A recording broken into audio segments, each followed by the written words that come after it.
Hello friends, welcome to literary love. Channel को subscribe करें और बेल आइकन को प्रेस करें ताकि आप कोई भी वीडियो कभी मिस ना करें। साथ ही अब आप हमें फेसबुक पे भी फॉलो कर सकते हैं। फ्रेंड्स, आज की वीडियो में हम बात करेंगे फेमस पोएट और प्ले राइट विलियम शेक्सपियर की एक सोनेट के बारे में जिसका नाम है went to the sessions of sweet silent thought. इसे सोनेट 30 के नाम से भी जाना जाता है। ये पोएम 1590s में लिखी गई थी और इसे पब्लिश किया गया था 1609 में। ये पोएम एक शेक्सपियरियन सोनेट है, यानी कि ये 3 क्वार्टरिन्स और एक कपलेट में बांटी गई है।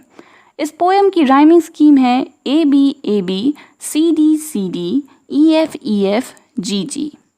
फ्रेंड्स, इस पोएम की थीम है the pain of memory and the power of love, यानी किस तरह बीती हुई यादें हमारे सामने बार बार आती हैं हमारे मन में और हमें तकलीफ़ पहुंचाती हैं, लेकिन उस तकलीफ़ को दूर करने का सिर्फ एक ही तरीका है, लव। यानी बस लव में ही वो पावर है कि वो बुरे से बुरे दुख को भी हमसे दूर कर सकता है, हमें दोबारा खुश कर सकता है। फ्रेंड्स, विलियम शेक्सपियर एक एलिजाबेथन पोएट, ड्रामाटिस्ट, एसेइस्ट और एक्टर थे। उनका जन्म हुआ था 26 अप्रैल 1564 में और उनकी डेथ हुई थी 23 अप्रैल 1616 में। अपनी पूरी लाइफ टाइम में उन्होंने 37 प्लेज और 154 सोनेट्स लिखे हैं और ये सभी प्लेज और सोनेट्स आज भी उतने ही पॉपुलर हैं, उतने ही फ्रेश हैं। तो चलिए फ्रेंड्स, अब पोएम पर आते हैं और इसे लाइन बाय लाइन रीड कर समझने की कोशिश करते हैं।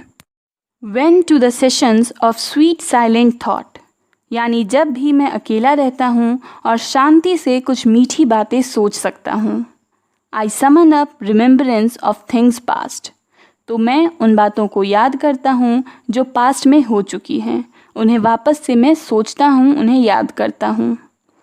I sigh the lack of many a thing I sought, यानी मैं इस बात से उदास हो जाता हूँ, साय करता हूँ, डिसअपॉइंट हो जाता हूँ कि जो चीज़ें मुझे चाहिए थी उन्हें मैं नहीं पा सका। And with old woes new wail my dear time's waste.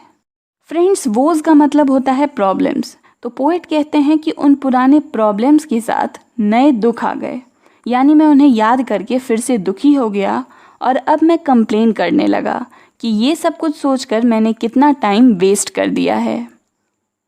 Then can I drown an eye unused to flow, तो मैं ज़ोरों से रो देता हूँ जबकि मैं जल्दी नहीं रोता, मगर अभी अपने पुराने प्रॉब्लम्स को याद कर मुझे रोना आ जाता है, मेरी आँखों से आंसू बहने लगते हैं। For precious friends hid in death's dateless night, और मैं किनके लिए रो रहा हूँ, तो उन खास दोस्तों के लिए जो मौत के अंधेरे में छुप गए हैं, यानी जिनकी डेथ हो गई है। मैं उन दोस्तों को याद करके रो रहा हूँ, सैड हूँ। And weep afresh loves long since cancelled वो, और साथ ही मैं अपने प्यार को खोने पर भी रो रहा हूँ, जबकि मैं इस बात को भूल चुका हूँ, इससे आगे बढ़ चुका हूँ। मैं भूल चुका हूँ कि मेरा प्यार अब मुझसे दूर हो चुका है, लेकिन दोबारा इन बातों को याद करके मैं फिर से उदास हो गया हूँ और अपने प्यार के बारे में सोचकर रो रहा हूँ। And moan the expense of many a vanished sight, और मैं इस बात पर भी कंप्लेन करता हूँ, रो देता हूँ कि कई खूबसूरत चीज़ों को डिस्ट्रॉय कर दिया गया है, यानी उन्हें बर्बाद कर दिया गया है, अब वो यहाँ नहीं हैं। और ये सोच कर के भी मैं बहुत उदास हो गया हूँ, बहुत दुखी हूँ। यानी जो कुछ भी पास्ट में हुआ है उन सबको मैं धीरे धीरे याद कर रहा हूँ और ये सभी चीज़ें मुझे उदास कर रही हैं, मुझे बहुत ही बुरा महसूस करवा रही हैं। Then can I grieve at grievances foregone, यानी क्या मैं उन बातों पर दुखी हो जाता हूँ जो किसी ने मुझसे बहुत पहले कही थी, यानी उन पुराने इंसल्ट्स को दोबारा से याद करके मैं उन पर दुखी हो जाता हूँ।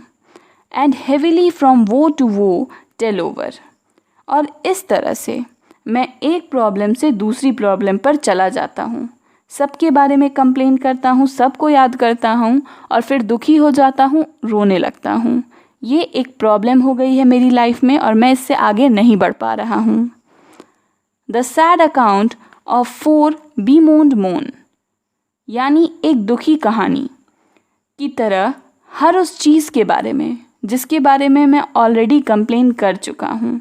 4 bemoaned मोन, यानी पहले जिसके बारे में कंप्लेन कर दिया उनके बारे में फिर से कंप्लेन करना। Which I new pay as if not paid before. और जो सभी दुख उतने ही पेनफुल लग रहे हैं अभी जितने वो पहले थे। मतलब मुझे ऐसा लग रहा है कि मैंने उन दुखों का पेन उस समय तो झेला ही नहीं था, इसलिए ये पेन मेरे पास वापस से लौट के आ गए हैं। But if the while I think on the. मगर जब मैं कुछ देर के लिए भी ये सब ना सोचकर तुम्हारे बारे में सोचता हूँ, डियर फ्रेंड, मेरे दोस्त। फ्रेंड्स, यहाँ डियर फ्रेंड जो है वो पोइट फेयर यूथ को एड्रेस कर रहा है, उसे ही ये पोएम डेडिकेट कर रहा है। तो यहाँ वो उससे कहता है कि जब भी मैं इन सभी दुखों को भूलकर तुम्हें याद करता हूँ, और losses are restored and sorrows end, तो ऐसा लगता है जैसे जो भी चीज़ें मैंने खोई हैं वो मेरे पास वापस लौट आई हैं और मेरे सभी दुख खत्म हो गए हैं। यानी मेरे लाइफ में अब कोई प्रॉब्लम नहीं है, क्योंकि तुम मेरे लाइफ में आ चुके हो। जो सभी बातें पास्ट में थी वो सब कुछ ठीक हो चुकी हैं। जो भी मैंने खोया था वो मुझे वापस मिल गया है, और इसलिए मुझे अब उदास होने की कोई ज़रूरत नहीं है, मुझे खुश होना चाहिए। तो फ्रेंड्स, यहाँ पर ये पोएम ख़त्म होती है। पोएम में पोइट हमें बताते हैं कि किस तरह बीती बातें लोगों के प्रेजेंट को इफ़ेक्ट करती हैं। जब कोई इंसान अपने पास्ट के बारे में बहुत ज़्यादा सोचता है तो वो सारी बुरी यादें उसे वापस से सताती हैं और उसकी प्रेजेंट को डिस्टर्ब करती हैं, उसे उदास होने पर मजबूर कर देती हैं।